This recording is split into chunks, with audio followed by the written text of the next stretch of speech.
You. I'm gonna wait for a few more of y'all to join up, and then we'll start talking, man. What's good with everybody though? We're gonna look at Wink Martindale today. I'll say this again. I know ain't enough of y'all on here for me to start talking. Yes, let me wait. Daniel, what's good, man? How you? I see Asmodeus. Salute. Yeah, man. Hold on. Let me change these earpieces too. They're not big enough. Alpha Mason, Candy Paint Beats. What's good? Hit that like button when y'all come in. You right about that, Alpha. Well, let me change these earpieces so this joint don't fall out my ear. Debbie G, how you? I see y'all. Y'all jumping on early. Swain, what's good, family? Say I'm lurking, but I'm working. You and me both, man. I'm working and lurking. You heard? TC915 said, "What's up, AKOYE? What up, man? What's up?" I'm letting y'all join up real quick. Let me fix my earpieces so that we official before I even start. I ain't gotta stop. You know what I mean? Alpha Mason. Oh, they love Swain. Swain get love in here. They like my dog. You must have had some classic chats. Yeah. Wayne's World. He said checking in before conditioning. What kind of conditioning you doing? You getting a hair conditioning or are you doing like strength and conditioning? Mr. Burns, what up? Oh, you call me AM. Everybody call me AK, but I like AM too. You know what I'm saying? Oh damn, these Jones smooth. These are new ones right here, but I feel like I'm too damn loud with this one in my ear. I'm gonna just live with one. That's too damn loud. All right, John Cofield, what's up? Sadiqa, what's up? What's up? What's up? All right, so y'all know what it is, man. We took a long look. Everybody was mad. Like, why you keep looking at Zim? Took a long look at Zim. Took a long look at Vrabel last week too. I got to put the clips from Vrabel out there for those who didn't get a chance to watch that whole 1 hour joint. But I'm gonna keep doing these. Like I said, I'm not stopping. So we're gonna do Wink Martindale. He definitely fun to watch. I won't front. Like Wink got a lot that he does so much that you really can't say what he does. He's a zone blitzer. You could say that he blitzes a lot. That's the one thing that he does consistently. But as far as the coverage on the back end, I think he switches that up game by game or depending on who he's playing against. So with that said, you got to look at it from a standpoint like when you're trying to train your secondary up, you got to train them up on the tip where they got to be nimble and understand that they need to be able to adjust game by game. They can't just say we coming out cover one, you know who you're covering, and you know what we're doing because they switch it up depending on the opponent. So we'll look at a couple of games. We're gonna look at a couple of games. Something that's been coming down the pike though that people keep going back and forth about. I don't get why. Is the 3-4 versus 4-3. Of course, it's about matching personnel. Of course, the argument about 3-4 versus 4-3 is not about who is superior as a defense. That's where people keep getting it misconstrued when I scream 3-4. I'm not saying 3-4 or 4-3 is superior. The reason I scream for 3-4 is because when you're looking for a guy like a Micah Parsons to accentuate his talents in a base formation, 3-4 is superior for him. Not as a defense as a whole, because like I said, Zim runs 4-3. I think he runs it great. I like 4-3 with Zim. You know what I mean? I like Micah Parsons having options, being at edge or playing that Anthony Barr role where he can blitz from the A gap as well as 1 of 5. You can still get things done that way as well. So I like the fact that Zim hides things, makes everything look the same, and then he gets a little bit multiple at times on third down, so he keeps quarterbacks, even the best ones, guessing. That's great, and that's coming out of a 4-3. So I would take that in a heartbeat, right? But if you said, hey, what would I prefer for Micah Parsons and for some of the guys that we have to get them all on the field at the same time, that is a 3-4, right? Because in a 4-3, you only have one. You don't have room for 1-3 tech, so you can't put Chauncey and Osa and D Law and Micah and Sam Williams on the field at the same time in a 4-3. I don't care how you do it because one of them or two are going to be playing out of position at off-ball linebacker, and you can't have that. But when you have 5 down linemen or 5 men on the line, it's really a 3-4 or 5-2, however you want to look at it, whether their hands in the dirt or they're standing up. When you want to get 5 linemen, 5 of your guys on the field at the same time, maybe Micah included, or off ball, you have to look at 3-4 for that, because then you can get Hankins on the field next to a Chauncey, next to an Osa, next to a D-Law, with Micah out there as well. You can't do that in a 4-3. So when I speak about 3-4 versus 4-3 base, is because of that. When you're trying to stop the run, you're trying to match personnel. When you actually do match 12 personnel or 13 personnel, the reason 3-4 is superior for us is because of Micah and having guys who, like Chauncey, who's been really hard to get on the field in a 4-3 because he's fighting to get on the field as that 1-3 tech behind Osa. And Osa, you don't want to pull off the field either. So to get them both on the field along with your one tech, you got to go 3-4, right? So that's why the argument for 3-4 has been going. But people have made it like, hey, well, it's about matching personnel, which it is. But I'm speaking from what can you do to optimize the personnel that we have, not just match what the offense is doing.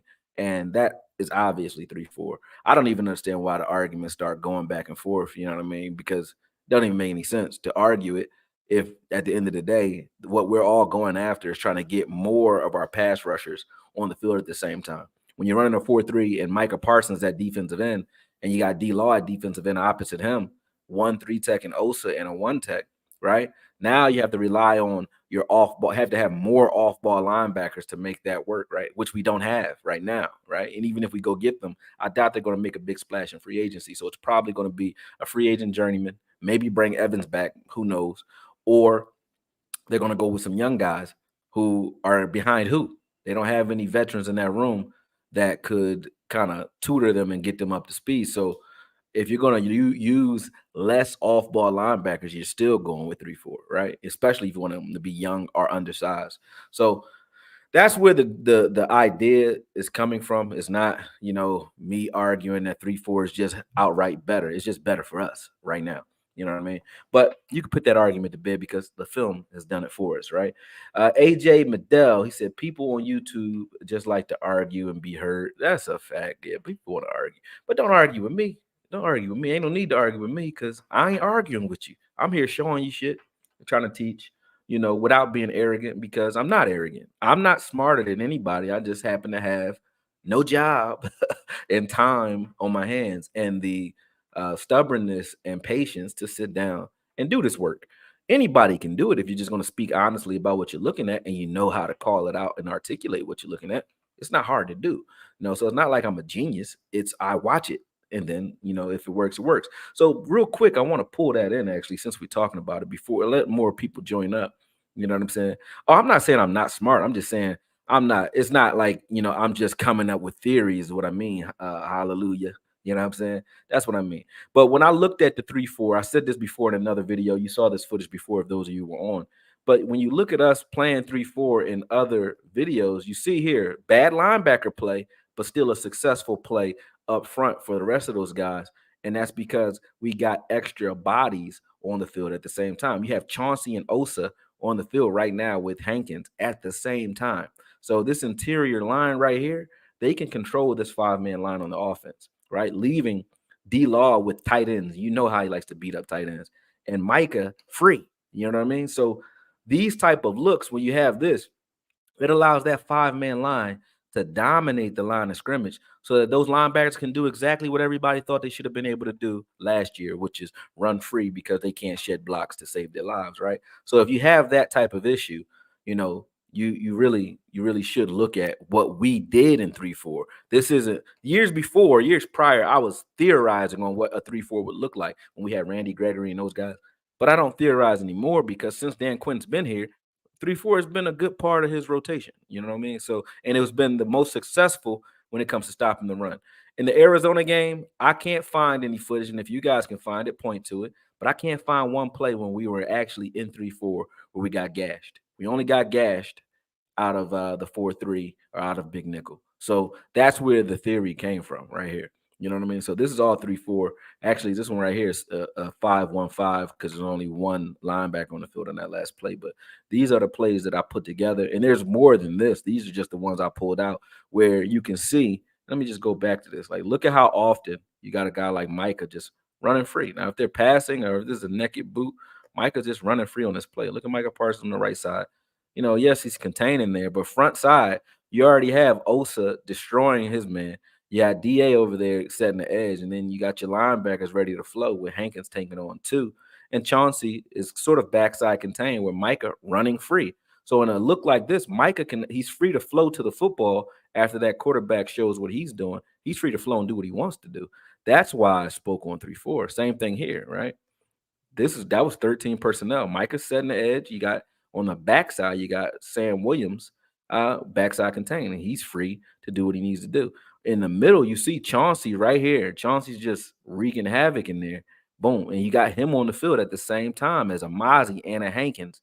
Those type of fronts, you're not going to run on that easily, right? Then you have Micah here in more of a nickel type of look where he's just standing up in the A gap. So that last play is more of a look as to like what he would be doing for a Zimmer if he's off ball on a couple of packages, right? So this is him being off ball in that A gap without Clark in the A gap with him. But you saw what Zimmer was showing, you know, Zimmer was showing with those double A gap pressures. This is what Micah would look like with those A gap pressures. It's like that is beautiful. And when you have 33 dropping in coverage, or whoever that would be, whoever that second linebacker would be, he would be working like that Kendricks role. But I like that. When I talk about it, I'm not just bringing things to the attention of the people just to be saying it, right? A lot of people argue as if that's the case. It's not. It's all on film. It's all verifiable, right? This is him in a 4-3. Micah Parsons in the 4-3. I took a lot of his sacks. Like this is again that A gap pressure. So you have him and now DA along with LVE standing up, threatening that A and B gap, right? And Micah's gonna, basically stunt into the A gap on his own. Boom, get himself a sack. So that's what Zimmer can do. So I'm not against that either. You get what I'm saying? This is more like what a Zimmer would bring you, just a little bit more of a defined, detailed package from these looks. But this is what Zimmer would bring you. You know what I mean? You could see Micah Parsons would be successful in either one. I just think that the personnel that we have around him would be more successful in the 3-4 base. But you'll probably still see this type of look, even if we go nickel. You'll see Micah Parsons probably standing up in the middle of the field sometimes because, again, I like him a lot better. Right now, he's 1 of 4, meaning he's one of the 4 linemen, right? I like him better 1 of 5 than I do 1 of 4 because as 1 of 4 right here, you see they're running at him, and he has to deal with blockers and do things to kind of get in there, right? Whereas when he's 1 of 5 and he's off ball or he's in the middle of the field as 1 of 5, we've seen what he did in the Miami game. We saw what he was able to do. So that's kind of the gist of where that came from. But let's get hold on. He said, "What's y'all thought of Mazi? I think he was fine. Just a tad slow. I do want him to put that good chunk of that 40 pounds back on. They made him lose. I mean, they made him lose because he a bit light for me. I agree. I think Mazi is fine. I think Mazi just needs to bulk up. Honestly, once I found out he lost weight, he looked a lot better to me because he's not a 3 tech. So to have him small, thinking that that's going to make him quicker and try to turn him into a 3 tech, you kind of try to change the stripes of a zebra in his first year, right? Let him do what he naturally does, which is create chaos and be a log jam in the middle of the field. And then you work from there. And with a guy like Zim, with a guy like Wink, they like those anchor type players that can't be moved, so maybe they'll look at him and say, hey, we do need to bulk this guy up and make him look like a Linval Joseph and those types of guys, you know what I mean? Kevin Williams and those guys, right? So they'll probably ask him to put that weight back on, and I hope he does. He needs to be 320 or higher in order to be at his best, in my humble YouTube viewing opinion. You know what I mean? Let's look at Wink real quick, though. So first thing I'm going to look at is them in the playoffs last year against Minnesota, which they actually won this game. And I was looking at that because we talk about Jalen a lot. Jalen actually looked okay this game as well, but I was just looking at some of the formations that they put out here. So let's look, right? Wink is so multiple. You got to like call out everything that he's doing. Right here, it looks like more of a, I think he's in like a cover 2 look right now, or, cover 3 cloud because the corner at the top is pressing, whereas the one at the bottom is kind of off. But if that safety had, if they actually covered on this play, if that safety had like pulled out to the top of the screen, that I think that's McKinley, if he had stepped out towards that 40-yard marker, then I would say they were like a cloud, cover 2 cloud. But still, he's so multiple on the backside that you have to pay attention because he doesn't run cover 1 or cover 3 only. Like he runs so much stuff that you really can't say what he runs because it's just zone blitzing and a lot of man blitzing as well. But if you want to say what he does on the back end, it's blitz. But as far as coverages, he does it all. He does it all. You'll see that as well. With these corners, I think he'll do well, right? I think he'll do well. Boom. They were very stout in the playoffs. I think they lost a lot of these guys due to free agency. You lost Jalen, you lost a couple players, and they look different because their offense was different this year as well. But I was looking at this game and I said the Giants played pretty well. Let's see what that was that they were running. The Giants played pretty well in this game. I just never watched it because I wasn't paying it any mind, to be honest with you. Let's see what they're in. Let's see what they're in. Boom. Looks like cover three. Yep, it's cover three. And they stepped forward due to the play action. So it's a lot of space in the middle of the field right now. And this is some of the stuff that you saw Wink kind of struggle with this season because teams were up on them so much that they never got an opportunity to play, like they did in this game where they're playing with a lead most of the game. They know you're passing and they can kind of get comfortable in their coverage sets. You couldn't really fairly assess their coverage sets because play action worked almost all year because they were down so much. When you're down, teams are running against you to try to close the game out, right? And that's what Wink was dealing with a lot this season, as opposed to the year before, where he had a little bit better success. There you see, if that was a safety blitz there, boom, McKinley just drives and makes a hit right there. That was a good hit. Let's see what else we got. That safety's down in the box there in the cover three again. Boom. 55 says that's one thing you're going to see. They didn't have a lot of these guys. Don't seem like good pass rushers to me. They're not getting upfield, or they're not asking them to be upfield. Like they're all very, very disciplined when it comes to run. Like you look at everybody, patient, just waiting for it, right? Waiting for it. Boom. Cut that back inside. Cut that back outside. They're waiting for it.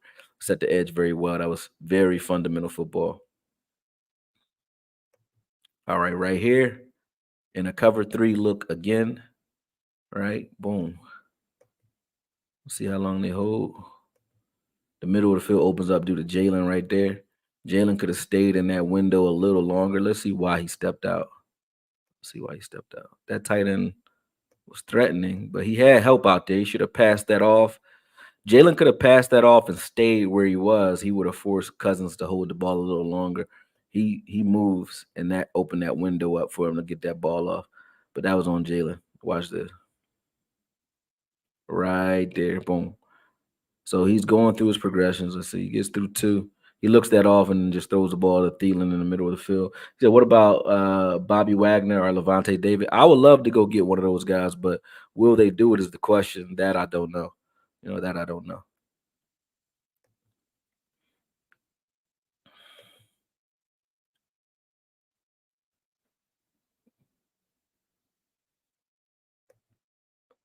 Boom, where we in now? They're in like a too high. I'm not sure what they're doing underneath because up top, that's not cover two. It's like this is like that cloud coverage and it's flipped though, because this corner at the top of the screen is playing deep thirds. This safety in the middle of the field is probably deep middle, and this corner this safety at the bottom of the screen is probably the other deep third. Whereas this corner underneath him is playing like cover two. So this is like cover two one side, cover four opposite side, or cloud the opposite side, where the opposite side of the field they're both that safety and that corner are playing deep thirds. So he's the safety near the left hash is playing deep middle. That corner is playing the other 33% of the field. And then those linebackers and nickel are just playing like a cover three underneath. Like they're just playing hook to flats underneath. And that the nickel is playing flat. Boom. They come down, throw it underneath the Cooks. Let's see what happens here. Boom. Yep, that's exactly what they're in. Boom. Good open field tackle.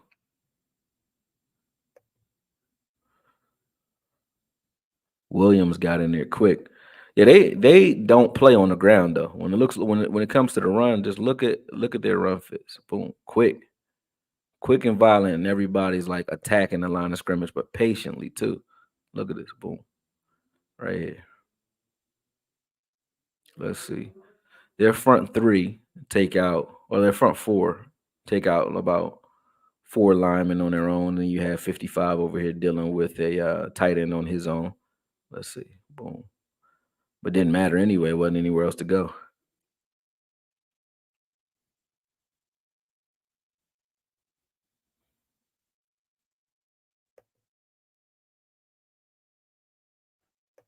They're gonna beat them with it. Now look at this. This is how they recognize man. So this is where they got beat on. We got beat with this before too.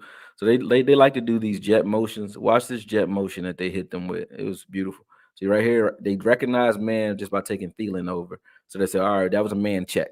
So once they checked, now they're gonna take Jefferson and do it. Watch this. Jefferson's gonna sprint though. Boom. And that killed him. Once he did that, it's over. Boom. Good play to beat man coverage underneath. A good play. Next time they'll be ready for that. They understand they got to be ready. They got to play off ball instead of pressing. They caught him pressing. So watch this again. He had to step back. 22 had to step back behind the line of scrimmage or behind those linebackers to go across the field. So see how he's pressing?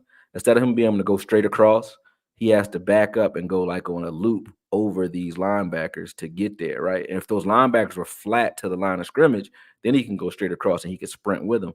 But it's not even if he's running just as fast as Jefferson. See, he has to go up while Jefferson's going straight. There's no way he gets there. He's already dead because he has to take a different angle. Boom, dead. We had this happen to J. Lou. Everybody got pissed off at J. Lou in that Chargers game this season. We had that happen to J. Lou, and they were like, "Oh man, get J. Lou out of here." But yeah, he got gritty on him. He earned it. See, that was man check right there, and then there's jet motion. Boom, gone.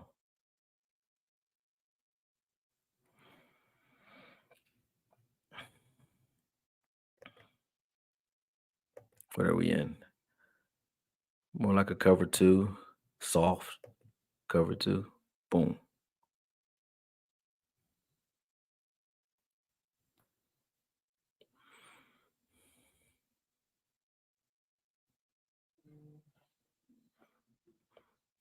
And even though like Thibodeau, I don't know, like they touted him as a crazy pass rusher, but I don't see a lot of like get off with these guys. They're getting upfield, but most of them are two gapping upfield. They're very patient, slow rushers. They're not like firing off the ball. You know what I mean?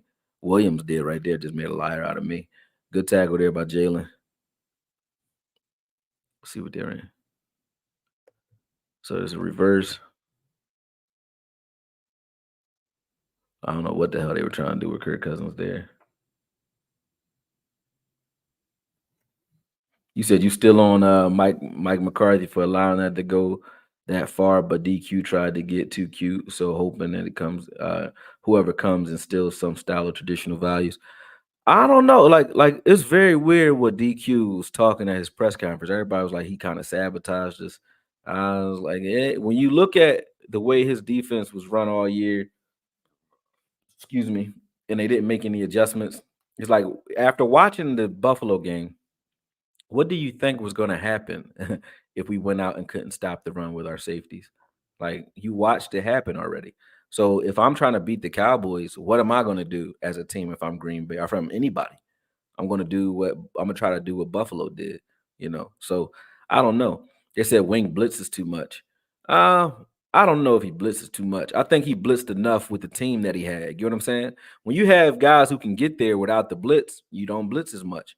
These guys ain't getting there without the blitz. I'm gonna tell you that right now. Like I said, number 5 is their only pass rusher, and Thibodeau's not really.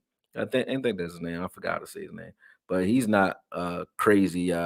Pass rusher either. But when you look at these plays, I don't see so many blitzes that is like ridiculous to me. Like that was he brought 5 on that play. I don't think that was a bad pressure.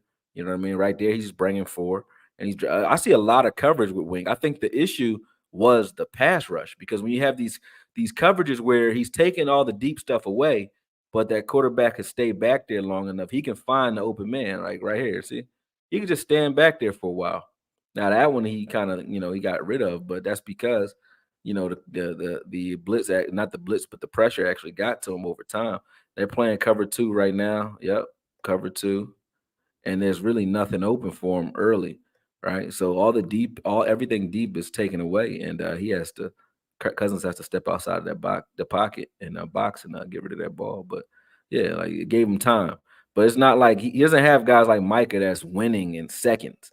Then we got a couple of guys that can win fast. You know what I'm saying? So when you have guys who can win fast without blitzing, you don't tend to blitz as much, and if you do it more creatively where you're bringing pressure, but it's not about the numbers. It's about confusing where that pressure is coming from.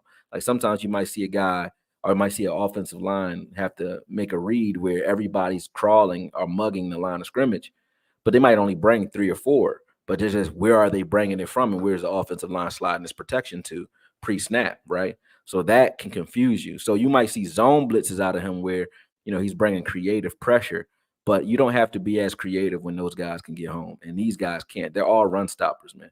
That's how they play. They're all run stoppers. So he has to blitz to bring pressure with this team, and that's when they start getting picked apart out there. He's giving the defensive line some help, boom. But their run fits are second to none. Like they had great run defense. They look pretty damn good against the run. I don't know what it was statistically. I just look at how they fit. See right there, look, that was this was a pressure. Let's see how many he brings. So he brings 5. He brings his nickel right off the edge. But look at what's hot, right? There's nothing hot right now.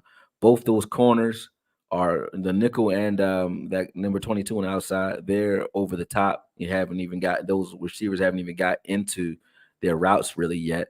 And then there's Jalen up the seam right underneath. So he can't let this ball go now. He can't let it go now. He gets to the top of his drop. Look at what's open. There's nothing really there for him to do right now. And they got quick pressure. Quick pressure. So that was a good pressure. That was a good pressure. Let's see what it looks like up close. You got a safety blitz coming off the left side. Do they slide? They don't even slide. They let the safety loose and slid they pinched to the left, which is crazy. Oh, they picked him up with Cooks. Not bad. Not bad.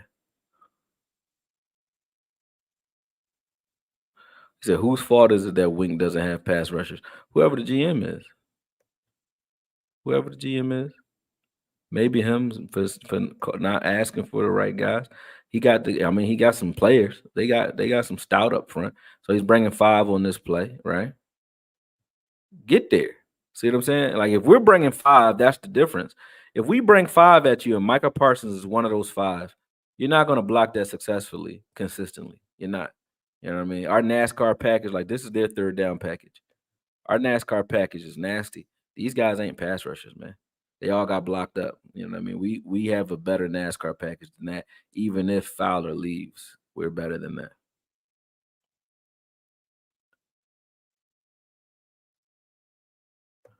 See here. He has too much time when they blitz. That's the problem, right? Not next play. Right here. Boom. So they're bringing in 1, 2, 3, 4, 5. Right. Let me see. It's 5. Yeah, there's 5. They're bringing 5, and they're still not there yet. Nobody's getting to them. If you bring 5 or 6 consistently, you got to get there because these guys, there's going to be a hole in your coverage anytime that you're blitzing. This guy had enough time on a blitz. You got enough time for a double move on your blitz, then something is wrong with you with your pass rushers. And I'm not trying to make excuses for him. I don't care if Wink's here or not. But if you got time for double moves, look at the scene right now on. I think that's Jalen that's covering or a linebacker or somebody. But look, that Hawkinson, I forgot what their number 87's name is, but he just faked the out route. He has enough time to fake an out route and then get up the field and turn around, and you blitzed him. You know what I'm saying? That's why he got that kind of yardage because it's like he's not supposed to have that kind of time. If you're blitzing him, you're not supposed to have that kind of time.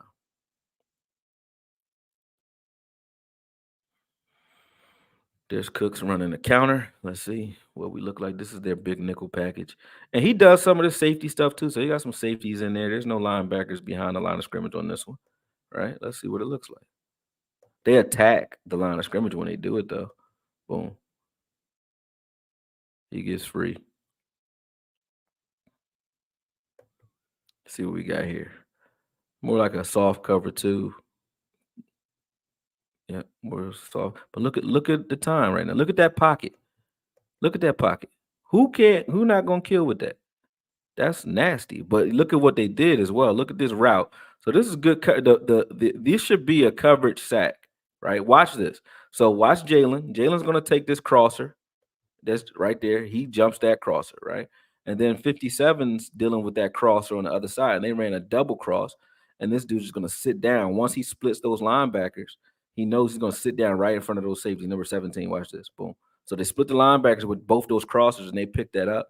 Now look at that. Boom. He comes wide open because they ran a double. So both the linebackers did what they were supposed to do. But those safeties, that safety, McKinley didn't recognize it.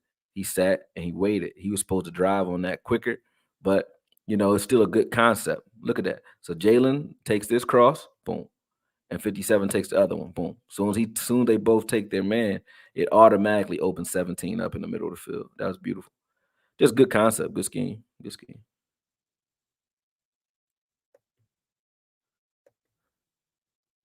Boom. Jalen shows color in his gap. Let's see how these guys play. Boom. So this is out of like a big nickel look right here too. So Jalen jumps down into his gap, colors that gap right there. So Cooks has to cut this back, and he cuts it right back into 57. Boom. Good tackle.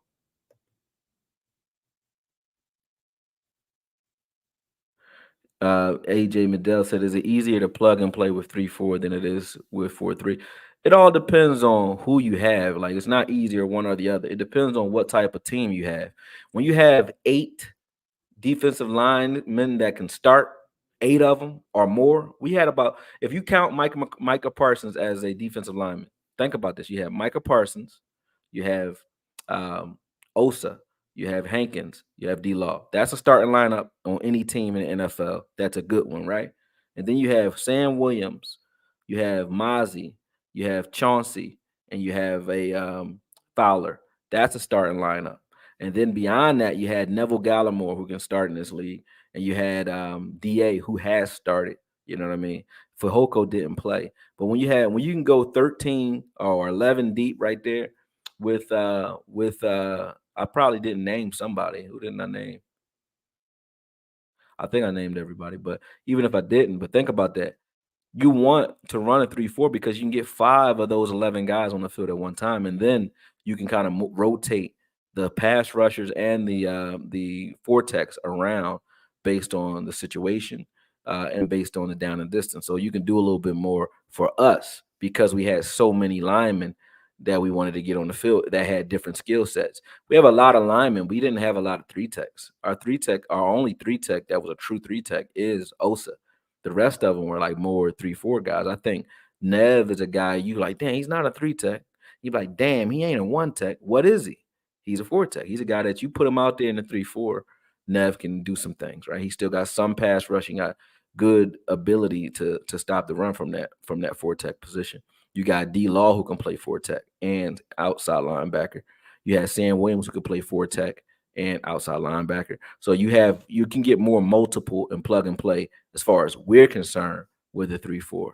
Not everybody's like that. Some have more off-ball linebackers and less linemen, right? You might want to be a 4-3 team if you're doing it. Or like we had a lot of safeties, and if we had a lot of safeties and a lot of linebackers, but only maybe 6 linemen that you trust consistently, you might want to go 4-3. So it just depends on what you have, you know. It depends on what you have. That's all.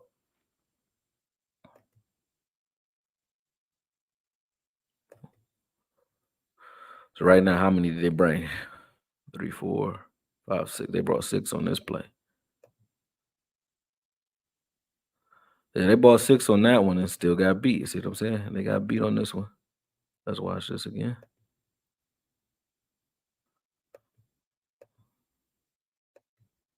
Oh, no. Oh yeah, they bought 6 for sure. Didn't get there fast enough. I need to see more A gap pressure. He likes to bring pressure off the edge. I'm seeing not a lot of A gap pressures, but when it comes to the run, man, those guys were killing them, eating them alive, man.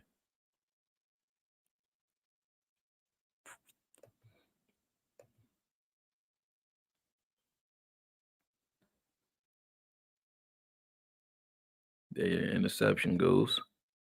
But look at this here. See what I'm saying? Look at the pressure, right? There's not much of it. They don't have guys that's just getting there. Look at that. He got a clean pocket. That's I mean, for any quarterback in the league, that's like beautiful. Like, you know what I mean? He's not gonna have that problem with these guys. These guys know how to get to the ball. Like that's not a problem with the Dallas Cowboys. That's a problem with the Giants. They don't. When was the last time you've even seen a dominant pass rush over there? They won Super Bowls when they had one.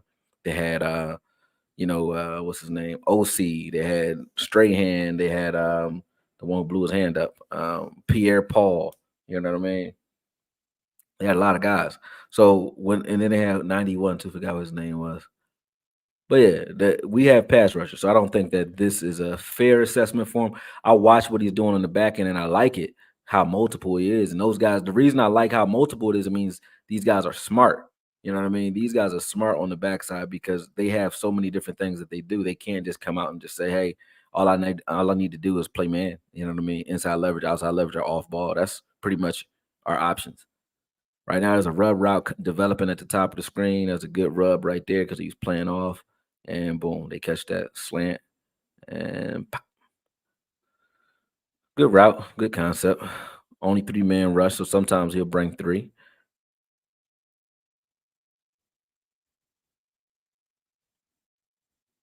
That's crazy though. Look at that. Three got there quicker than their blitzes. Look at that. Williams. Williams was like their best pass rusher. He's winning consistently. You know, he keeps winning. And he's the only one that's in the A gap that's getting there quick because he's right there near the quarterback. Look at that time. Look at that pocket. Look at that kind of time. Another double move, and this is why it's happening. Watch that move. Watch this. Now, he's bringing five. There's 5 men rushing. We won't have this problem. Now, although it's play action, there's still 5 men coming after him, right? Now, you see Thielen on the outside. He's breaking out like it's an out route. They caught them with this earlier. He shouldn't be able to run this out and up like this that easy, right? But look at it. Boom. And it's against a linebacker at that. So they're finding those pockets because the rush ain't getting there. Look at this rush. It's just a lazy rush. Bullshit. This is bullshit. Nobody's winning. Nobody won at all. Nobody won. Nobody won. You do that consistently. I don't care if you're Cowboys, Giants, whoever, you're gonna lose.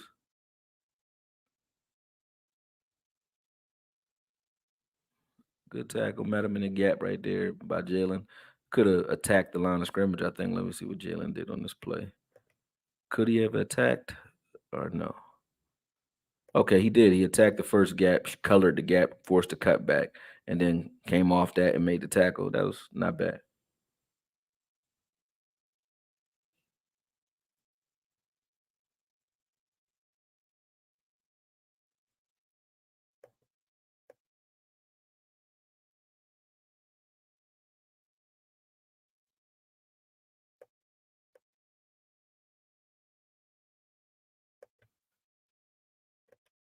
Why are you I don't get what 55 is doing on this play. Like right here, get downfield. Like Kirk Cousins ain't running nowhere. What you patient waiting for? Just go get him. You know what I mean? Go get him. Like I don't know what he was thinking on the backside of that play. That was no another play with a bunch of time, right? Bunch of time. Middle of the field's taken away. He's trying to force you to throw to the perimeter. But when you got that kind of time, that's crazy. Good defense on this play, but too much time. Too much time. Too much time. That's too much sauce. Look at this. Boom. Look at that much time. Nobody's winning. Nobody's winning. Yeah, no, he looked like Tom Brady right there.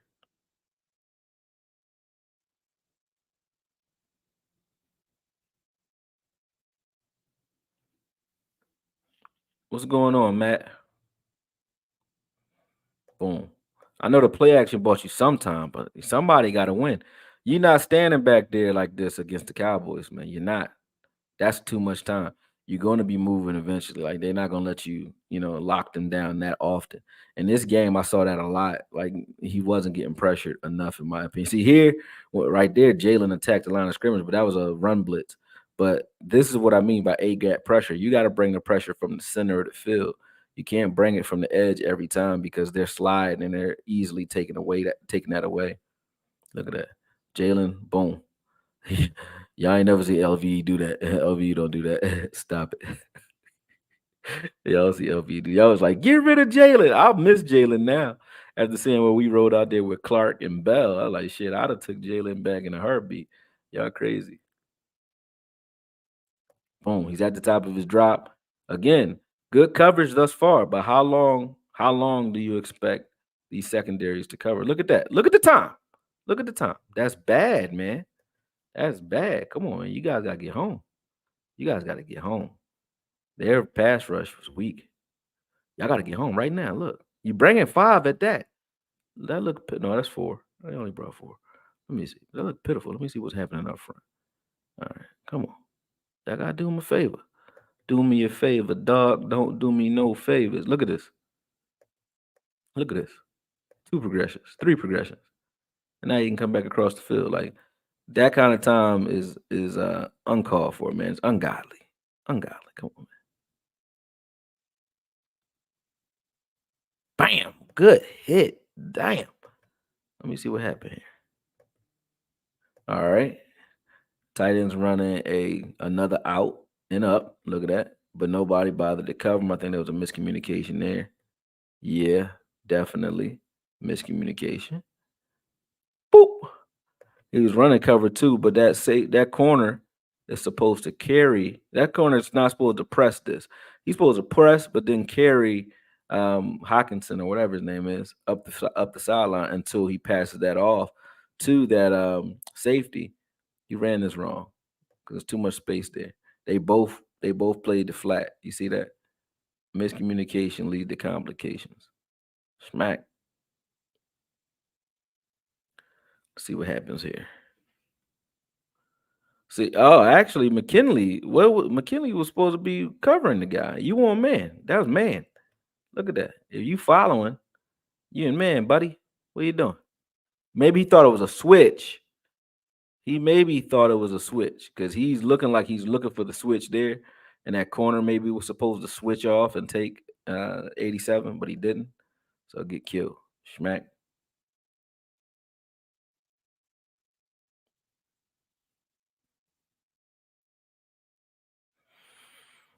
Good blitz there. But again, that's a blitz. Nobody gets close.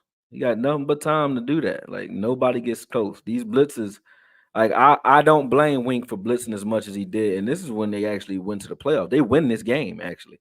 So this is a playoff game and they blitz. But I don't blame him for blitzing this much when you have guys who can't ever get home with 4. They're not gonna get home with 4. If he didn't blitz, they would probably got killed.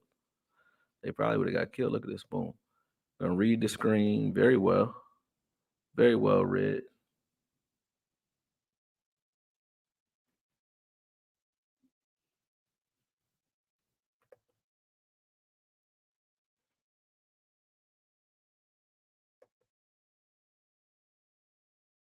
Whew. Great play, about 30. What we're in. Let me look at that again. You guys gotta see that again. That was a beautiful play. I wasn't looking, I was reading. Boom. Jalen's flowing to that. 30 beats his block and just tears that up. Beautiful. All right, they only brought 4, but look at this. They brought 4 again, right? Got a little pressure only because the coverage is holding up, right? This is a coverage pressure. And he gets rid of the ball late, doesn't get it out. That was because of the coverage. Because look at this.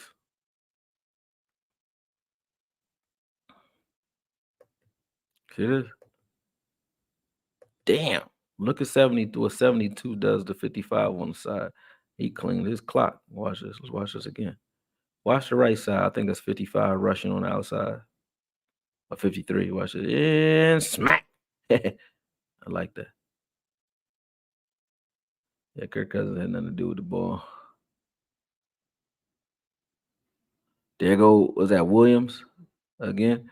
You see what happens with his defense when you actually get pressure fast. It's like it's a different ball game. He wants to get the ball out quick, but these guys, they ain't worth a damn. Yeah. That was a great rush right there by whoever that was in the A gap. But that's what you got to do to Kirk Cousins. Get him off his spot. Don't get him off his spot. Kirk gonna kill you. But they still lost this game. They still lost. Too much time the entire game. Good coverage though. So their secondary actually didn't get enough credit. They didn't get as much credit as they should get. Sometimes when you have a poor pass rush, your secondary can still get gashed, but they're getting gashed because they're getting 4. You're giving them 3 to 4 seconds per play to throw the ball because you're not getting there, especially when you're taking the risk of blitzing and you still don't get there. Now you're gonna have holes all over your defense, and that's why people are saying Wink blitzes too much. He blitzes too much because those guys can't win, and they can't win, so it don't matter blitzing or no blitzing. If they're not winning, you're gonna have holes in any coverage. I don't care how many people you got back there. You can rerun and prevent. They don't get home, you look like crap. when they get home, you can do stuff like this, man. You can tackle the ball and look effective. But yeah, that was last year against Minnesota in the playoffs. They won that game and then lost the next round to Philadelphia. Let's look at what else we got. We got them again. Who else? Where else is it? Is it this game? Here we go. This is them beating Jordan Love, who we lost to, right? And look at what they did in this game. Let's watch what they were able to do that we weren't, right? Because we lost to this team and we beat the hell out of the Giants, but they beat them with pretty much nobody out there. Let's see this run again.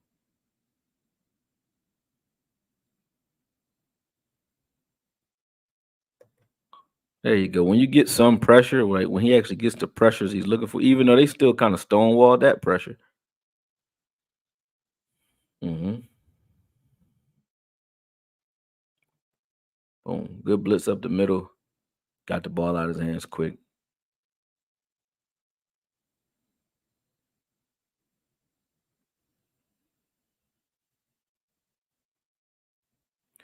One thing his teams could do is slow the run down. So they were good at stopping the run. I'm watching their run fits.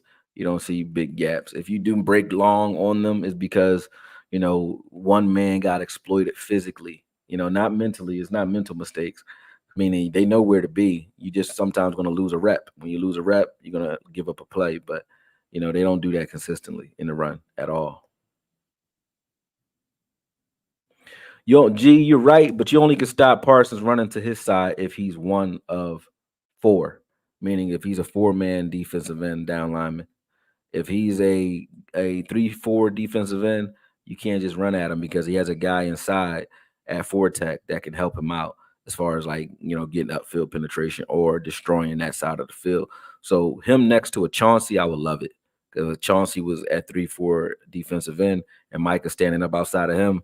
That tackle has to deal with Chauncey, leaving Micah with more tight end work or half of a tackle.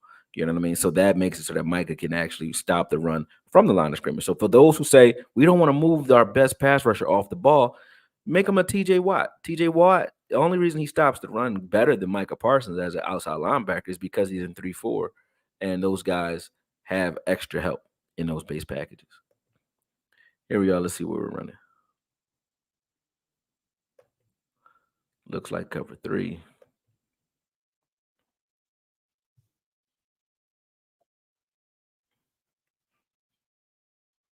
And that's actually is interesting. Look at this. So they're in their they have a slot receiver, right? They're in a 3-by-1 set with a running back to the right. But look at what the Giants are in. The Giants use their safeties a lot like we could have if we would have used them. So you imagine so at the top of the screen, you see that safety that's in the slot. That would be somebody like an Izzy or somebody like a Wanye. They would use him coming down to play man and leaving a safety like Hooker single high, right? You see that. So they're still in their base. This allows them to stop the run and pass effectively. They're still in their base formation. They're still in 3-4 up front. So their front seven is still a 3-4. And on the backside, instead of bringing in an extra nickel guy or extra safety, or extra corner, they just tell their safeties, they ask their safeties to play man. And that linebacker, which could have been in this package, like say a Bell or even a Mike, it doesn't matter. Anybody you put at linebacker, he's basically playing inside leverage on this tight end. Whoever is that third guy closer to the line, I think it's a tight end, or it might be Lazar. Let me see. Yep. So 54 is playing right inside his hip, and yeah, they're all playing. They're playing like, is it man? Yeah, they're playing man. They were playing man. All right. I thought it was a cover 3 because I saw the alignment, but I'm like, that's interesting. Yeah.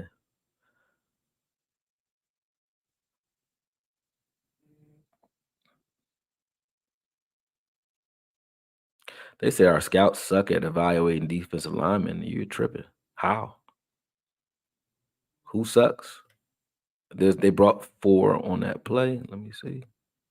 Boom. They're in. Looks like another cover 3. You got guys following too, though. Missed that one. Let me watch this again.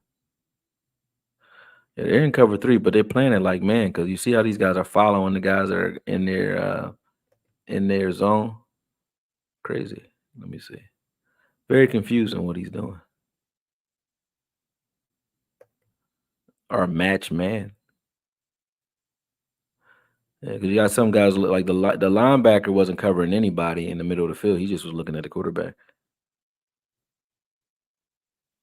You said tank a dude that can't get 8 sacks a season. LOL. This argument is so old that I don't even want to do it with you, G. But let me explain. Okay. A tackle for loss and a sack. Tell me what the difference is other than you feel more dopamine when I call it a sack. What's the difference? You got a tackle behind the line of scrimmage. When you take Tank and you say he only gets 8 sacks or 6 sacks a season, right? And you say that, okay, 6 tackles on the quarterback behind the line of scrimmage. But when you add tackles for loss to that equation, it gets a hell of a lot different. So if you got a player that can give you 20 to 25 tackles behind the line of scrimmage per year, whether that be sacks in combination um, with tackles for loss, then you got yourself something. You know what I'm saying? So Micah had about 7 tackles for loss this year and 13 or 14 sacks. That's 21 tackles behind the line of scrimmage. That's how I look at it. If Tank is 20 to 21, no matter what that split is, whether it's sacks or tackles for loss, then he's doing his job. That's all. That's it. That's all. There's no difference as far as impact, unless you're looking at it from a sack standpoint. Sacks being further back, maybe you get a sack. The depth of a sack, maybe 3 or 4 more yards back. That's about it. But and the Tank's blown up some reverses that were back there too, behind the quarterback. So you can't say that he's not a good player. And to evaluate him based off of only sacks, you're doing yourself a disservice because you're just playing with it like this is, like I said, like it's Madden, and you get more points and more credit for a sack. But when you look at what a sack is, a tackle behind a line of scrimmage, then that argument's a moot point. Now, if Tank was getting you neither of those and he didn't have run fit ability, you can argue all you want, then I would agree with you. But that's not what's happening, man. That's not what's happening. So understanding that is really the issue, man. You got to take that into account. If you don't, and I'm not coming at you. I'm not coming at you like you don't know. I'm just saying a lot of people overlook that. I even did it. I used to come at Tank like, you don't get me no sacks, but when I looked at his run fits, I'm like, well, shit. Why would I care? You know what I mean? Why would I care? Get me tackles behind the line of scrimmage. Move the ball backwards. Because if you want more sacks, if you want Micah to get more sacks, guess what you got to do on early rundowns? Tackle the football behind the line of scrimmage. When they run on first down and they get -5 yards or -2 yards or no gain, they now want to throw. And now Micah can get busy. See what I'm saying? That comes from guys like Tank. And if you don't have a guy like Tank on your team, this team is weak. Tank is our best defensive player. Like when I say best, I mean overall. He can do some pass rushing. He can give you some interior rushing. He's tough. He comes to work every week ready to go, and he's like never failing on short yardage versus run. He always kills every year. He does something amazing from there, right? You got guys that get more stats in other areas. Like you can say, oh, Bland got some interceptions. You could say Micah gets more sacks because he's designed to, right? But Tank is consistent. He's the most consistent player we had. Him and Hankins, honestly, and him, Hankins, and Chauncey are the most consistent players that we have. Meaning effort is always there. Their ability to stop the run is always there. But those are the guys that do the dirty work that you don't pay attention to. But without the guys that are gritty, you can't do the cute shit without those guys. So you gotta take that into account. Don't disrespect that. You know what I mean? And I'm not, like I said, I'm not arguing with you. I'm just letting you know. Like you can't disrespect that because that's what makes your football team what it is. And if you ignore it, you can't say like we can't assess defensive line because Tank don't get sacks. That's just not it, man. Or because they asked Mazi to lose weight. You know what I mean? I think we did well with those guys. You just asking them to do the wrong shit. Boom. Bring 5. Get him off the spot. He does something crazy with the football. Boom. See, they're still in their base. They don't come out. Well, they're in their nickel right now, but still, you see those guys standing up outside. Let's see what they do. Boom. Thibodeau wins fast. Damn, they beat Dylan up. Here in looks like a nickel or a I don't know what that guy is in the A gap, but they're either a nickel or dime right now. Let's see what they're running. 3x1 set. Boom. Cover 3. Force them to hold the ball a little bit. Killed them. And cover 3. Now you see where 58 is. Let's see what he does. Does he blitz? Because that would be, like I said earlier, I showed you guys Micah in that position earlier. Boom. No blitz.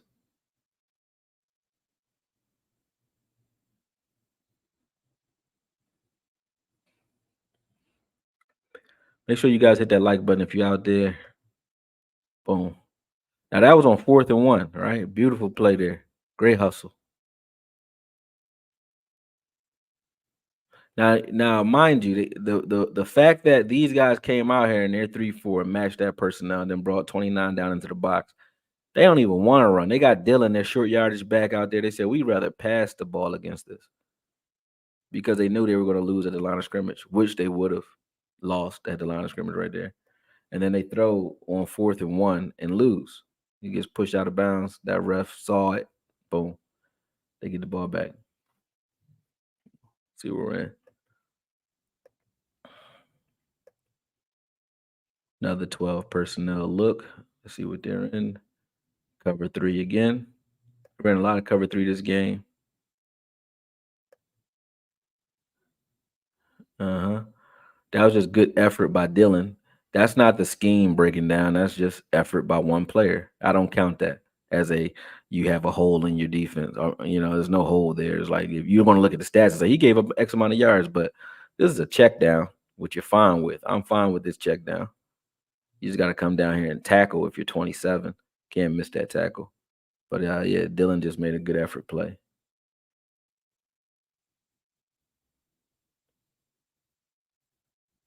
Whew.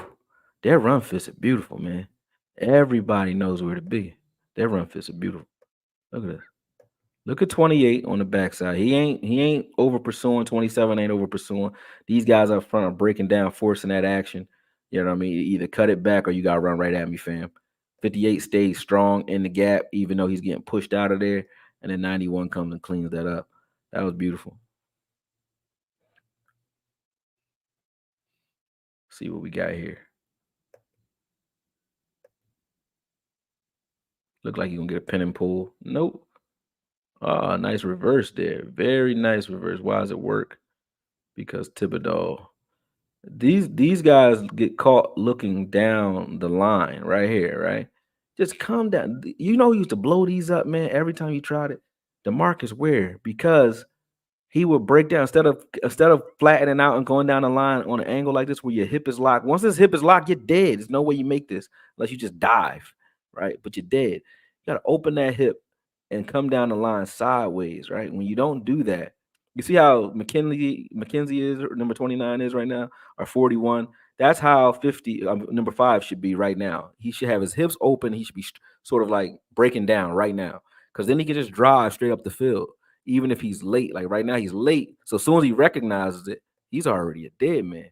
Whereas if he'd have just did that the right way, like stayed the way he should have, the way he initially started off, he was fine. He didn't need to chase this down from the backside. If it would have went front side with that run, all he needed to do was just pay attention. I know that he's coached to do it because guys on this team are playing it that way, but he just made a mental error right there. Boom. They brought 5. Nobody gets there. They threw it short. Good open field tackle by 27.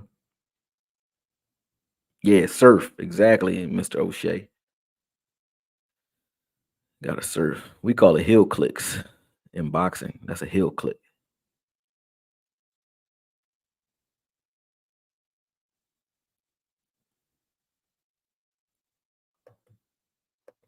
Good reverse again.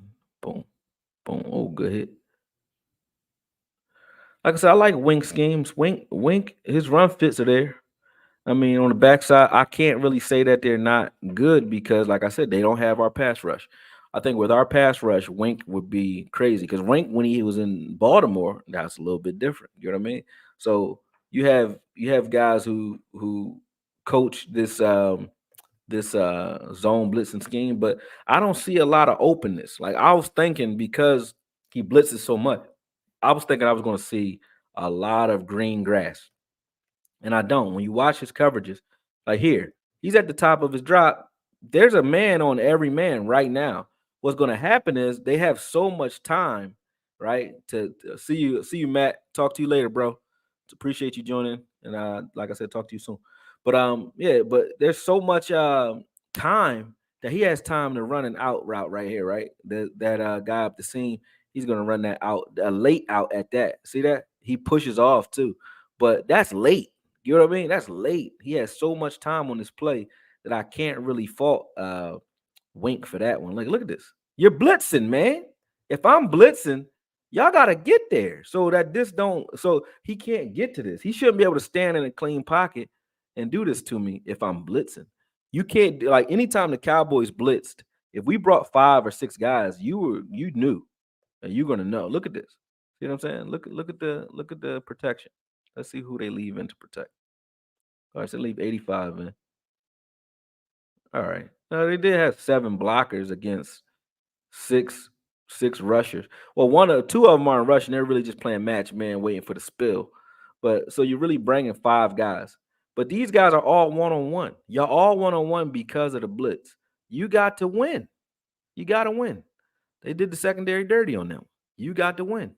I'm not supposed to give up a pass if you got that kind. If we got a blitz coming like that, I'm not supposed to give up nothing. They stopped the run though.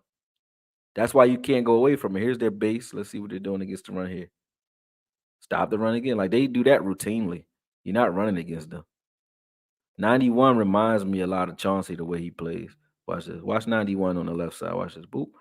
He anchored down, split the double team, and makes the tackle. That was an A+ run fit. Because you could have just said just this part right here. Well, first of all, let's watch the play before it because he did it the play before too. Watch 91 here. He's in the middle of the field in the nickel, like the 3 tech. He stacks his guy, he's standing him up, yanks, gets rid of him, boom, comes down, make that tackle. And here, he's gonna do the same thing. He's gonna stack his guy, they're gonna chip right there. He don't care. He just bends that knee, gets there. And he balling. Balling versus the run anyway. Let's watch what he does here. Boom. Takes on a double team. Thibodeau rips that ball out, fumble. Fumble. Let's see what happens here. Let's watch Thibodeau. Is that his name? I keep saying Thibodeau. You know I screw people's name up, and I'll keep doing it. I was calling Hendricks the other day, all day. I'll re-listen to it. It's like, damn. You look at him though. He gets up the field again. He does it wrong right here again. See, his hips are turned. He could have got beat with another reverse right here because he's too aggressive to get down the line of scrimmage. Now look, boom. Now he recognizes, but he has the athleticism to go over there and get it. But had 27 not recovered and going out and tackled Love, he would have got beat again. Look at him. Love got time to bounce, but even right now, he's at the top of his drop. He got through second progression. There is no separation here. You know what I mean? It's cover one. Everybody's covered. Everybody's covered. Well, you see, everybody was covered too, right? Interception. But look at that. I'm not looking at a team. I thought Wink, because of what we did to him, I thought Wink was like he's just space and opportunity type of guy, but they were covering well. And honestly, you already know they covered better. They covered the Packers better than we did for sure. We ain't get no interceptions, we ain't get no forced fumbles, and we damn sure didn't look like this. We damn sure didn't look like this. It was guys wide open all day, man or zone. Yeah, I'll be butchering names bad, man. I'm horrible with that. I gotta stop saying I'm horrible with it. Maybe it'll change. I was like, when I say I'm horrible at it, I kind of accept the fact that I'm bad with names. Can't do that. I gotta change that, right? Well, don't accept it. All right, they're mugging the line of scrimmage right now. Let's see what happens. Fake reverse. They're man in the flat. Let's see what he does here. Oh, does he beat that? Oh, that was good. That was good by that nickel or that safety, whoever that was covering. I think that's 28. Yeah, 28 looked good right here. Look. So he's gonna come in motion. They're gonna recognize man. And they're gonna try to get Reed underneath here. So 28 sees it. They're thinking zone probably because of that, but once he went back in motion, 28 goes down there, beats that block, and gets a hand on him. Good.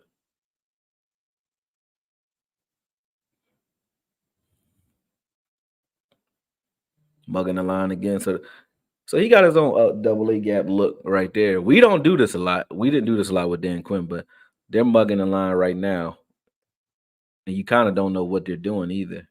Looks like man. Let's see what they're. See, it looked like they were in man. Maybe they were in match man. Basically, man.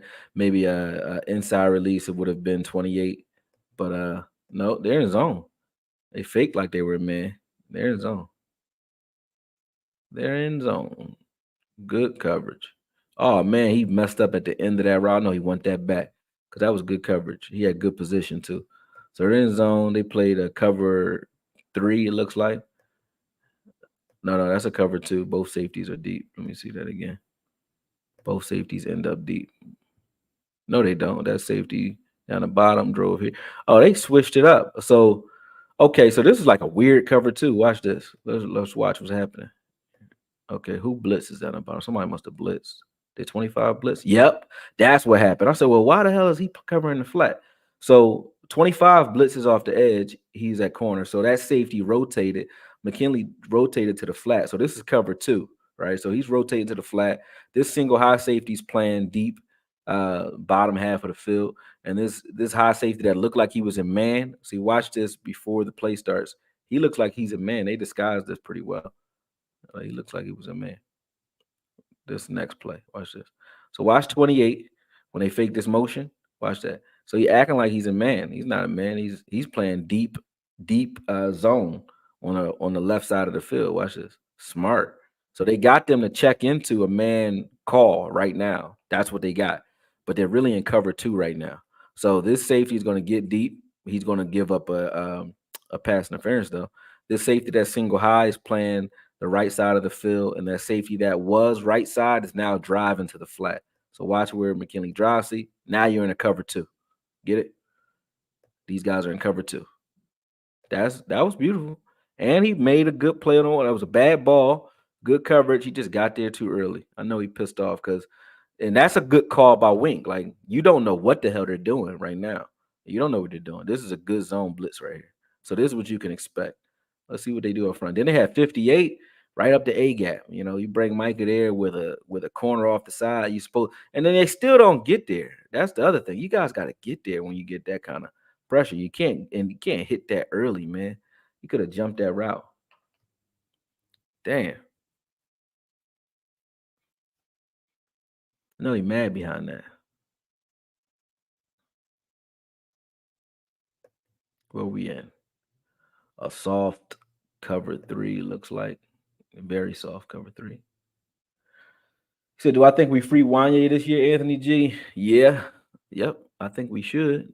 Wanye should definitely play. I mean, if you get a Wink here, you're going to get more Wanye because Wink likes to use all of his secondary too. But he just does it from the right positions. He ain't going to come and take a linebacker off the field to use a safety. He's just going to let those safeties rotate. Yeah, Sam Williams shackled himself, but I think Sam Williams shouldn't have been on special teams. I think he's a guy that you need a coach that's going to curse him the fuck out. So he need a Wink or Zimmer. They're going to get the best out of him. You know what I mean? If you see an undisciplined team and they don't get it together, knowing that they've been disciplined or undisciplined all year, that means nobody is in their ear. Nobody can say nothing to them. They ain't worried about what nobody's saying. Because if they still making the same mistakes, it's because there's no consequence. Zim or Wink, you just won't be playing. They'll put your ass on the bench and don't care about getting fired. They'll just do it and take the risk. So, I think that's the way to go. That's definitely the way to go. You know what I mean? That's the way you do it. Guys were making the same mistakes over and over again, coming down the line of scrimmage, crashing the B gap off the edge, not set and contain. They weren't learning anything. The only position coach that I got to give an A+ to is Al Harris because those corners were playing. The secondary was playing. You know, But outside of that, there wasn't a lot of coaching going on. You can tell it was just guys with positions. Darian Thompson, I liked him when he played, but come on, bro, he was trash. Oh, let me see where we're in. But look how much time he had on this one too. Let's see where we're in. This look like cover 4.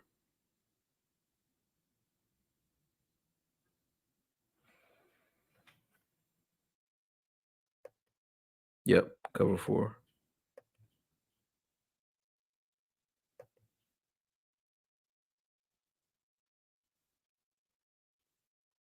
Yeah, wasn't nowhere to go with the ball.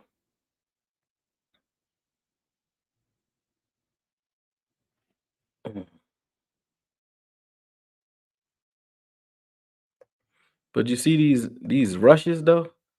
The Giants had a horrible, horrible pass rush, man, and nobody gets there.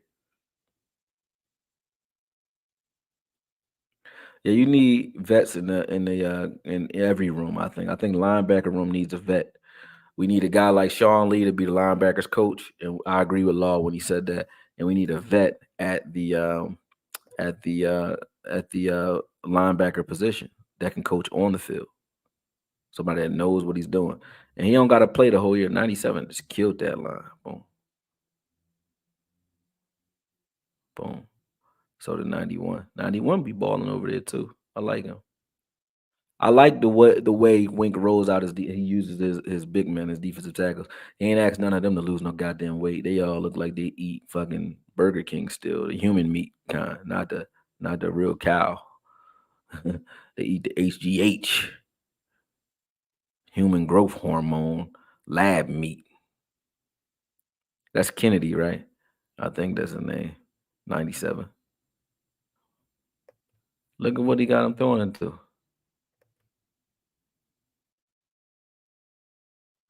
He said, "Do I think we can get Evans back after disrespecting him the way we did? Probably not. He don't trust us no more. Maybe unless it's like maybe we get rid of some coaches and he get a coach that actually says, "Hey, I want to use you."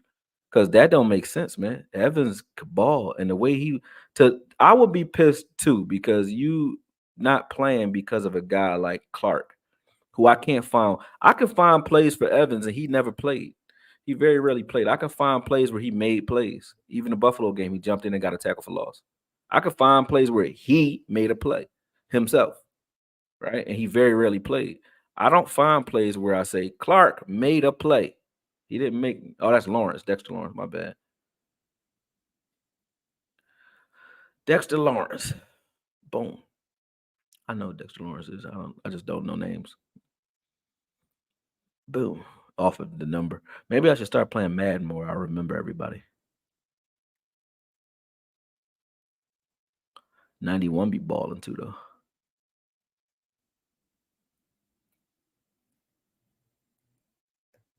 What were we in on that one?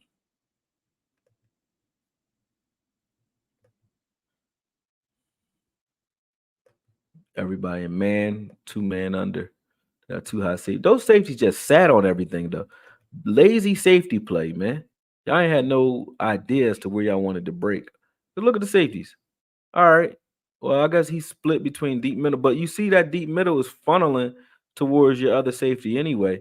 Why is the safety at the top of the screen? Why are you still sitting there? What you waiting for? The arrow route? Get over the top of that. The corner just was in good position and did what he's supposed to do, but 27 left him out to dry. He left him out to dry. What you doing, man?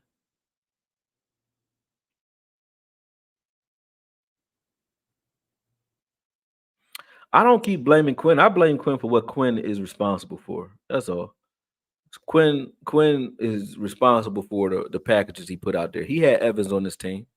Him and Joe Witt.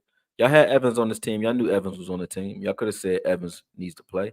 Do you think the Joneses said we don't want to play Evans? I'm pretty sure they said they want to play LVE when he was here. But once LVE went out, y'all knew that it wasn't working with Clark and Bell. So why keep running them out there? They went and got Evans for a reason. You saw what Mike. Just think about it this way. When I said this before, people started saying, "Well, what about the pass rush?" We have 4 first-round talents in Sam Williams, who was a first-round talent who only went to the end of basically the beginning of the second round, the end of the first round. He was like the 33rd pick or something like that. But he only got picked there because he got in trouble. He had 11 and a half sacks on a 3-man line out of Ole Miss. He was a first-round draft pick. He would have went mid-first round. Okay, so he's a first-round talent. Fowler, first-round talent. Micah Parsons was a top 10 linebacker that sat out a year. And then you had Evans, top 20 linebacker.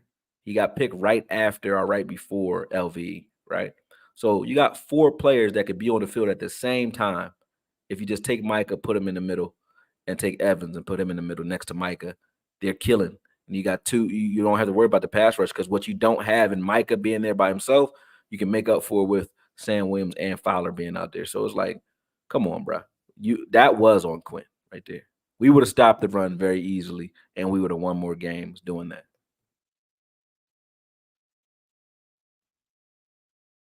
I can't take that off of Quinn.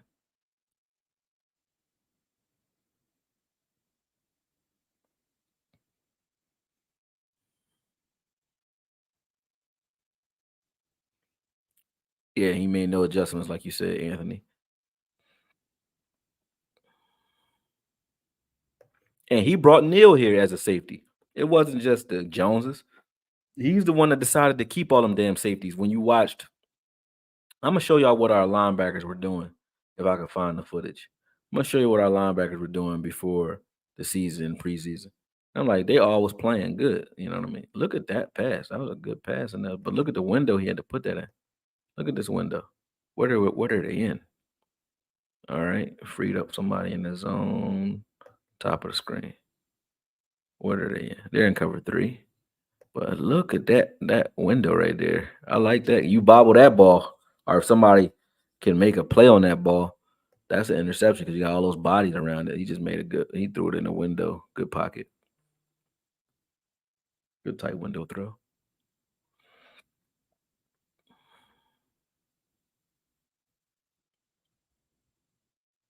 Mm.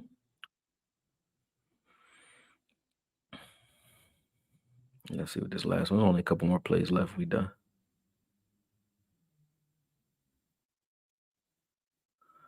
That was a good tight window off the play action. He held him with the play action and then was able to get that ball off. The Eagles did give Kellen Moore a job. Kellen Moore's trash. I'm glad they gave him a job. That made me feel good. I said, thank you for failing forward. He keep failing forward, and everybody keep talking to me like I'm crazy. Like, how you know it wasn't Dak? They did the same thing without Kellen. I said, nah, man. Nah, I'm not giving that. I'm not giving that no sauce. All right, that's it for Wink. My assessment on Wink is, again, not my favorite out of the bunch. I like Vrabel more if I'm gonna go with a 3-4 coach. I like Vrabel more, even though he's not one that's being talked about. I haven't looked at Ron Rivera. I'm going to look at Ron Rivera next. Not today next, but next. But my thoughts on Wink is I wouldn't be mad if we got him. I like his attitude and I like his run fits. So I know he would solve that problem. He would use traditional linebackers, and I think that he will be better than advertised with a real pass rush, which he never had in New York. He didn't have a pass rush there. With a Micah Parsons, because it's all about the toys you have to use. With a Micah Parsons, all these guys get better instantly if they come in with a focal point saying, hey, I want to accentuate some of Micah Parsons' gifts. Like, because when you look at a guy that can do this type of shit, man, it's like, well, what do you do with a guy who can do this type of shit? Like, Micah Parsons is a problem. There he is off ball right there covering. You know what I mean? Like, he can do everything. Here he is off ball again. Let's see what he does here. Boom.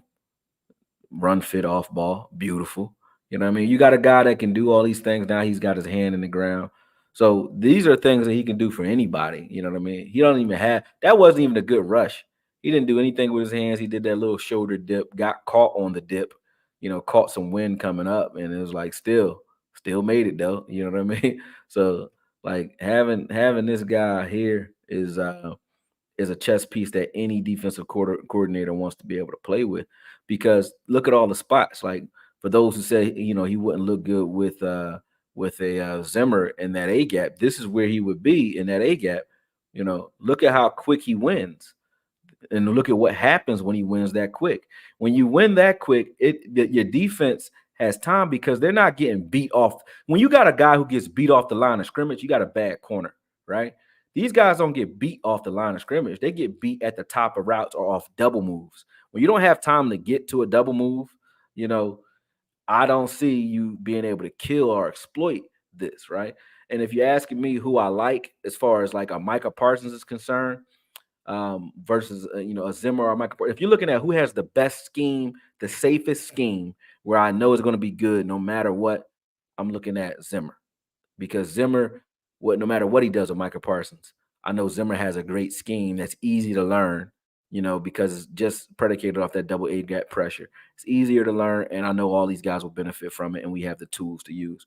If you're looking at what's best for Micah Parsons individually, it's probably Wink or Vrabel because they're going to blitz and they're going to move Micah Parsons around as a blitzer and let him just get after it from different positions, which is good. And they're going to play 3-4 doing it, which gets other guys on the field. But if you're just saying, hey, who could patch it up and we know we could just get far in the playoffs right now, I'd say all of them are pretty good. But I think Zimmer has the style where it's like he can come in and install his defense without much headache. You know what I mean? Plus, he has an attitude like a Wink, where he don't care if you hurt your feelings. I need that type of player. I think that Zimmer will edge it out because of familiarity. I think that he knows Jerry very well. They've won together, and I think he's going to go in there in his interview. And he knows what to say to win this job because he knows Jerry, and Jerry knows him. They were on each other. They were on staff together for years. He was on that '95 team that won a Super Bowl. So he's been around for years, and he knows what to do with a guy like Micah Parsons. When you watch what he did with Anthony Barr, who was nowhere near a pass rusher like Micah Parsons, but you saw what he did in the A gap with Barr. I think he'll simplify the linebacker position for Micah so much so that Micah will be able to play in the middle of the field, stopping the run on early downs, but still get the sacks and the pressures that you guys want because he'll have the option to do it.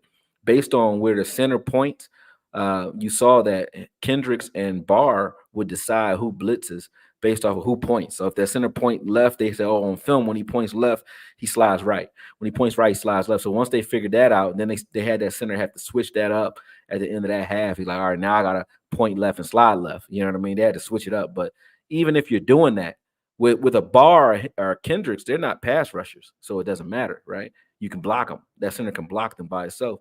With a Micah, it don't matter if you slide left, right. I don't give a shit which way you go. You see how quick he's going to win and what happens when he wins that fast.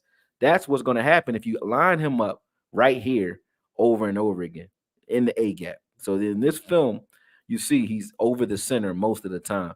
And look at how quick he wins and how much trouble he's causing from being here. So Zimmer can do this with Micah, and Micah will benefit very fast, right? Look at this. Like, these are things that Micah can do. You know what I mean? He's not letting you get up the field. Like, so having him here in the A gap or having him in interior in the B gap like he is here, like I love this. So I wouldn't mind Zimmer using him here. I think Zimmer would love that too. So here though, off ball in the A gap is where I think Micah, to me, is best no matter what it is or who. Look at that. Just you can't do shit with that. Now, Kurt's going to get the tackle for loss, but Kurt ain't do nothing to get the tackle for loss. That's all Micah. You know what I'm saying? Can't do shit with this. Can't do nothing with it. Look at this. This is where when I say I want him in the middle of the field, that's why. You know what I mean? I'm not saying it because I want him to be a linebacker. I'm saying it because I want him one-on-one closest to the ball. For that, you can't do shit with him. And a center can't block him. You can't do shit with him. Look at this. A center can't block that. Now, if you did that, you're doing that 10, 15 times a game, he's getting 2 sacks a game, guaranteed, if you're doing that all game. And then having him drop back the rest of the game or do other things, he's going to be fine. He's going to get you 1 or 2 sacks a game doing that. No problem. Nobody's going to have a problem with it. Look at this. Look at this. See what I'm saying? Micah Parsons is a beast from in there, man. When he's outside, he's cool, but you can stop him because you can slide. There's nowhere to slide protection to stop him off ball. There's nowhere to slide. You're one-on-one no matter what. And something bad going to happen to you. You know what I mean? So I think Zimmer is going to, this one, he made me a liar on this play. But Zimmer is definitely going to take advantage of him in the middle of the field because I'm looking at the plays for him in the middle of the field, and I love him. Like, this is good football for us. When he's there, he causes so much chaos that even the pass rush on the outside they can't do as much. Look at that. Still can't get that ball off. Still incomplete. You know what I mean? Because they got to get rid of it because Micah's going to cause chaos. You know what I mean? So, I mean, this is just me. I like him in here. I like these quick outlet passes that you have to throw because he's in there. Even when he's just getting pressures and not getting sacks, I like him there. You know what I mean? This was the fullest game that he had from there. But look at the effect. He wrecked this game and closes this game out. But he wrecks this game from the interior. Nothing was from the edge on this play in this game. He's inside almost the entire game. Almost look at Evans right there. I said that too. I said Evans makes some plays, but nobody gave him credit. Look at Evans there. Look at Mazi too. Watch Mazi on this play, and then watch Mazi and Evans on this play. Mazi, get out of here. You know what I'm saying? Mazi got so much strength. You tell that young boy to lose all that weight, man, and he throwing grown men like they're little kids. Look at this shit. Boom. And then Evans like finishes him. But that was good play, man. I don't get what the hell we did with Mazi, man. Crazy. But this is him again in the interior. Look at that shit. Like you telling me that Micah's better from the edge from here? No, he's not. He's not. It doesn't matter what you say. There he got held, but same effect. You know what I mean? Like, no, he's not better from the edge, man. I don't care what nobody says. He's better when you line him up closer to the ball. Look at that. He got blocked, still, splits that double team, gets himself a sack from like the will position there. Right now he's in three tech, but watch this. Boop. Wins in seconds. You know what I mean? But they're playing off, which was crazy. This is him from the edge. He's gonna get him a sack from here, I think. Yeah, that was a good sack. That was a good sack. Good sack. But still like him a lot better being 1 of 5 when he's in the middle of the field versus 1 of 4 on the edge. You can block him out here like they do here. You can do that to him from out there. You get what I'm saying? You can't do that to him when he's right here. Look at this. Look at him on this play. You can block him out there. You can't block him when he's in the middle of the field. I'd never see Micah go backwards when he's in the middle of the field unless you hold him. Look here. Boom. He's in there. He's in there. He's in there. Look, that fast. If you're playing press man and the guy's winning in the A gap this fast, standing up, he's 1 of 5 again. Boom. He's winning that fast. He's going to do that 2 or 3 times a game for you.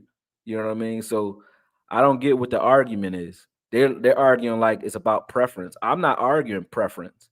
I'm not arguing feelings. I'm arguing watch the film and tell me where he's the most explosive.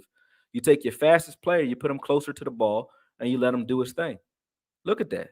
Now he's from the edge there, but we don't need him to do that. You know what I mean? We don't need him to do that. Not every play. We could do that on third down, and then we're fine with that. But yeah, man, that's pretty much most of the film. That's all of it. Let me see what else we got here. Did I got anything else that I didn't show? Yeah, I don't think I showed this one. This is him all standing up outside mostly. But you see that he's not in on this. He can't. You can get him out of the game here on the edge. He's going to have his effect, but you can take him out of the game on the edge here. That was a good rush there and good way to clean your mess up. But you got guys like Fowler that can win from out there too if he comes back. I don't think he's coming back though. I think he might catch Fowler in Washington with DQ and actually get a starting position again. Probably does it again. So he just muscles that up. He muscles through it and gets himself a sack there. Look at the pursuit on this play. How you get there first when you're the furthest away from the ball? This is him again standing 1 of 5. When I say 1 of 5, this is what I mean when I say it. It's always bad stuff happens when he's 1 of 5 in the middle of the field. Bad stuff happens for your offense every time he is. He's 1 of 5 right now. Let's see what happens. He splits the double team and gets himself a tackle. So it's like whenever he gotten an opportunity to be 1 of 5, he's a beast. Yeah, he muscles it up. You're right. He doesn't use his hands well at all, which is another reason. If you want him to use his feet, give those guys a harder opportunity to get their hands on him. They can't get their hands on him as easily. See, look, you can do this to Micah all day, and it's going to work. Like you can't get your hands on them. You can't double team them and get them out of plays like you do here and get your hands on them from the middle of the field. They can't do that to them. You're funneling everything at them. Now watch that play again. Watch this again. Let's watch this again. Watch where Clark goes because you're funneling everything to Clark, who's not even there. Clark is gone. He out the way. Boom. You know what I'm saying? So I funnel everything to my best player. That's just how I would. That's how I would do this. Boom. There he is, off ball 1 of 5 again. And bad things happen when he gets to read and adjust. If he's able to do that, he is going to kill. Look at that. Beautiful. Beautiful. That was probably one of his best plays of the year, in my opinion. The way he played that. Because that was just like smooth. You know what I mean?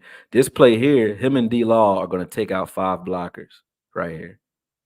Look at that. He gets double team, D Law gets triple team, and then everybody else is free to eat, you know.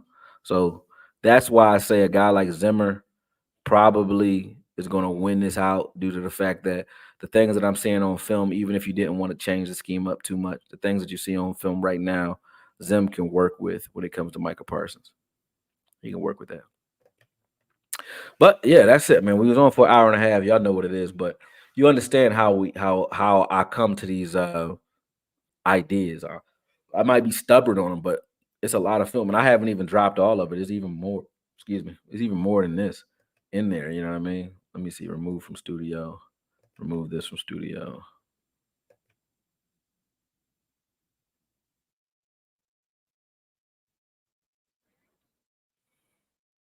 Let me see what we got here. I got some other stuff for y'all. Let me see what I got in here.